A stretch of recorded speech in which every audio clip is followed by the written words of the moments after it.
Hey guys, what's up? It is Pastor Todd with your 2-minute devotion for today. And today's Friday. We're going to get back into Joshua chapter 4. Now, where we left off with Joshua chapter 4 was the priests from the tribe of Levi were standing in the middle of the Jordan River holding that big old 615-pound Ark of the Covenant while the people of Israel passed through. And we said it wasn't 100 or 200, even a couple thousand. This was hundreds of thousands of people who walked through the Jordan River. And imagine them just holding that Ark while all these people walk through. And I can imagine they're just sitting there waiting, and the last person goes through and they're like, "Oh, Lord, thank you." But what's awesome is actually in chapter 4, verse 10, they don't move until God tells Joshua to tell them to move. They don't move until God tells them it's okay to move. Now think about that. They just watched all the people of Israel walk through. Joshua sent them back in to get stones. All this has happened, yet they do not move out of that spot until God says it's time to move. They don't leave it to their own opinion.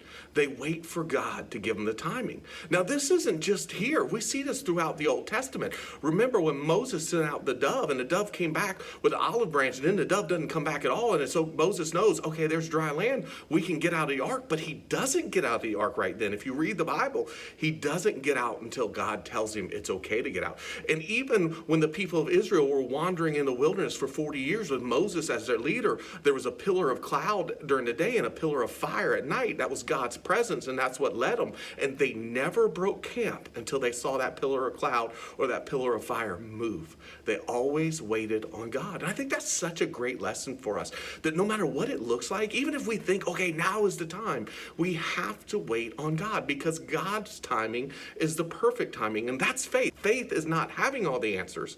Faith is trusting we follow the one that has all the answers. And to follow, we have to be behind. We can't get out in front. And so whether it's through prayer or through scripture or through the advice of a trusted Christian around you, we have to make sure that we hear God clearly saying it's time to move. And if we don't, then we need to hang out and stay there and finish whatever it is God has called us to start. Now, waiting on God doesn't mean we don't do anything. Waiting on God means that we're still active. We're just active in the same spot. And that's a great lesson. Faith doesn't mean we're just sitting back and waiting for God. It means we're actively living out our faith until God tells us it's time to move. So I love this. I mean, I could just see that if it's me, right? Like when sometimes when I do workouts and I've got like 30 seconds, man, when it's 29, I'm dropping it. But they wait for God's timing. And that's a great lesson for us.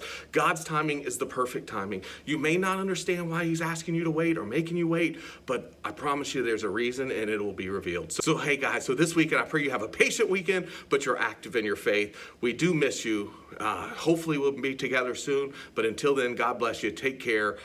Peace out.